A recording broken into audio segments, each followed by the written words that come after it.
Full-time score at the J Davidson Stadium. It's finished Altrincham 4, Solihull Moors 1 in front of 2,275, and we're talking to manager Phil Parkinson.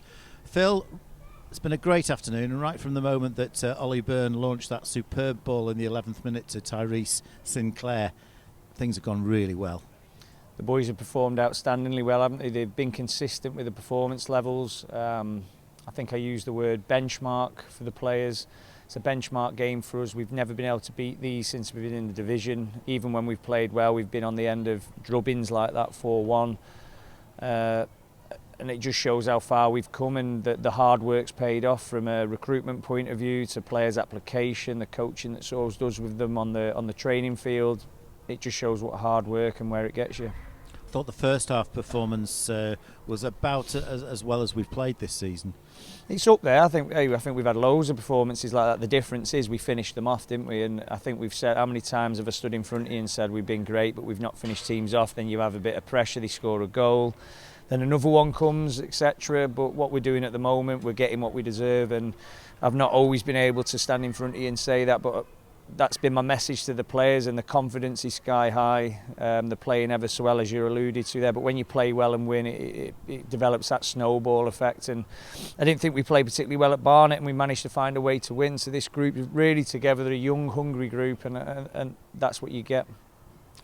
Tyrese Sinclair scored 2 goals. The first one set up by brilliant piece of work from Ollie Byrne, but Josh Lundstrom on the second was superb vision to see the space and the run from Tyrese. Yeah, Josh Lundstrom doesn't always get the plaudits or the credit. Everyone here knows how good he is, but I thought he was outstanding today at right back, just as good as he's been.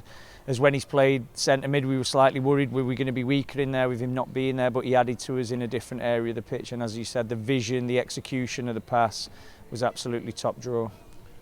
5 goals for Tyrese in just a handful of appearances. 2 very good finishes today. It's very instinctive, Tyrese, and I think when his confidence is up and he's got the goal in front of him, you really fancy him to go through. We've got to work with him on his build-up play and his combination work, but listen, there's not been many better that we've seen down here, is there, than Tyrese going through, and he just looks like he's going to score, and I think that's what the forwards have brought to us. You look at Regan Linney, he could have had a hat-trick or 4 goals today. The keeper's done exceptionally well to keep him out. He takes his penalty cool as a cucumber, goes a different way. But yeah, Tyrese, Regan, Jordan's playing out of his skin. And look what we've lost, and they're really stepping up to the plate. And this is what I said, when people have left the club, we've always found the right ones who can sort of fill them places, and I think that's what you're seeing right now.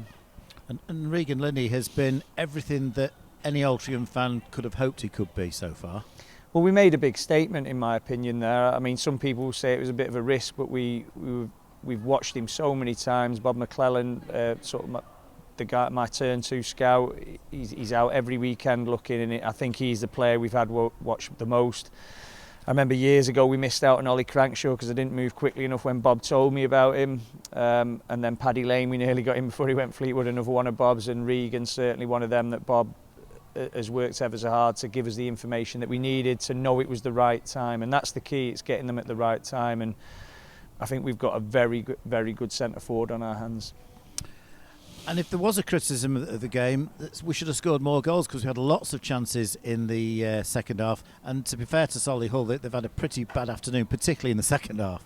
Yeah, absolutely. I think for 75 minutes we were well on top. They've had a little bit where we've just absorbed the pressure at the end and hit them on a bit of a counter, but in general their keepers kept the scoreline down, to be fair. If that was 6 or 7, nobody would have batted an eyelid with the way the game had gone and how good the forwards were, but Ryan Boots, a top keeper for them, and he's kept it almost respectable.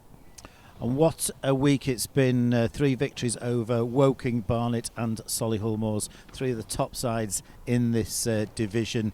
Better than we could have expected by a long way. Yeah, it's just been a good week, but as I said, we should have had loads more of these, but being patient, being consistent with what we're doing, hard work, that's the key. Everyone, not just me and Neil, the staff, Matt Fox with the S&C, Elliot Millett. Elliot Millett midweek drove to Huddersfield just to check on how Miles Welsh-Hayes was on a Wednesday night, going above and beyond the call of duty. He lives in Manchester. It's everybody's working hard. Rob Estever with the recruitment side of it, with myself, as I said, Bob going out all the time, the other scouts, you guys. This club works really hard, and when people work hard and they believe in what they do, you get these types of days and results and weeks, and hopefully, as I said, it can be that snowball effect. And Miles Welch-Hayes, understand he's got a quad strain? Yeah, he pulled his quad last season, or he tore his quad. I think he was a bit worried about that. I don't think it is that.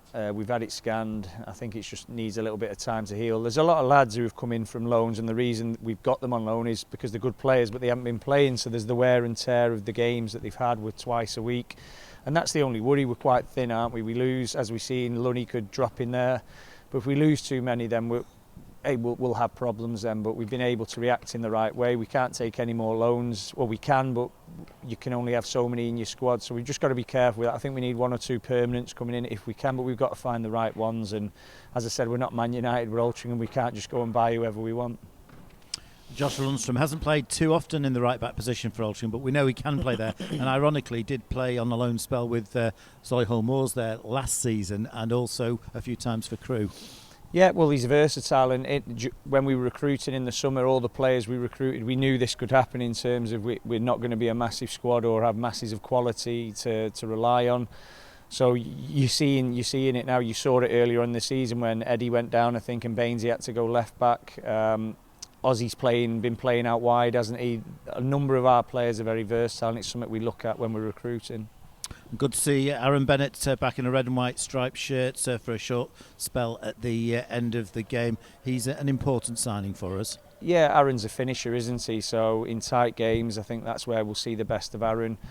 He's just got to be patient. It's tough for Aaron because he's at Preston. He wants to impress. He wants to do well. But while the team's winning, he's going to have to bide his time. And when he comes on, he'll have moments. We all know what he's capable of, and I'm sure he'll shine in an Alty shirt once more.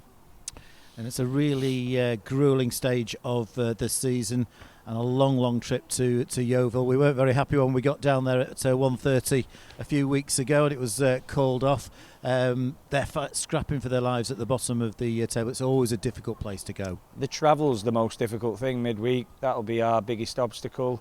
Obviously, they're a good team as well. I know they're having a few indifferent results at the moment, but got a really good manager there who will get them going, I'm sure, and get them organised. And listen, we're on a bit of a roll, and we want it to continue, so we won't concern ourselves too much with them. But as I said, I think the biggest worry for us will be the travelling down on the day, and the preparation that goes into that will be vital. And really nice to enjoy the end of a game when you know you're going to win the game. That doesn't happen too often in the National League, certainly for Altrincham, because this is a really high level of football. Yeah, again, how many times have I stood in front of you and said we should have been home and dry, we should have won, and we've lost. Those types of days, we're getting what we deserve at the moment. It feels great, doesn't it? This is why I've always been able to stand and sort of defend players and defend what we're doing, because we know we're not far away, but we've just got to score the goals that we create, and we're doing that now. And when you do that, keep the ball out the back of your net, you've got a great chance. It's a winning formula of going on and doing something special. And if we're hitting a bit of form now with the games we've got left and the cup competitions we're left in, so it could be a really exciting end to the season. And that's all anybody wants here. We want to give our fans something to be excited about, a team that they want to come pay to watch. And people ask me what I want from the fans weeks and weeks ago. Just come through the gate and get behind the lads, make it a special place to come. And when you do that, listen, the lads will raise the game even more. And very finally, Elliot Osborne, since he's got back into the side, he's really taken his chance well, and today just got better and better as the game wore on. Do you know what? I singled him out in the changing room then. He's had to wait ever so patiently with how well Isaac and Josh Lundstrom have been playing, and then Maxie coming into the 10 role as well.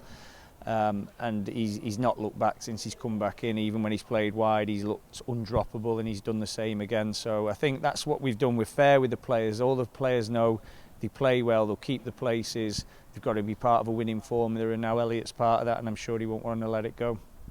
So that's the thoughts of Altrincham manager Phil Parkinson after a fantastic 4-1 victory over Solihull Moors, the first victory that Altrincham have achieved against the Moors. In fact, the first points against the Moors in the National League at the 6th attempt.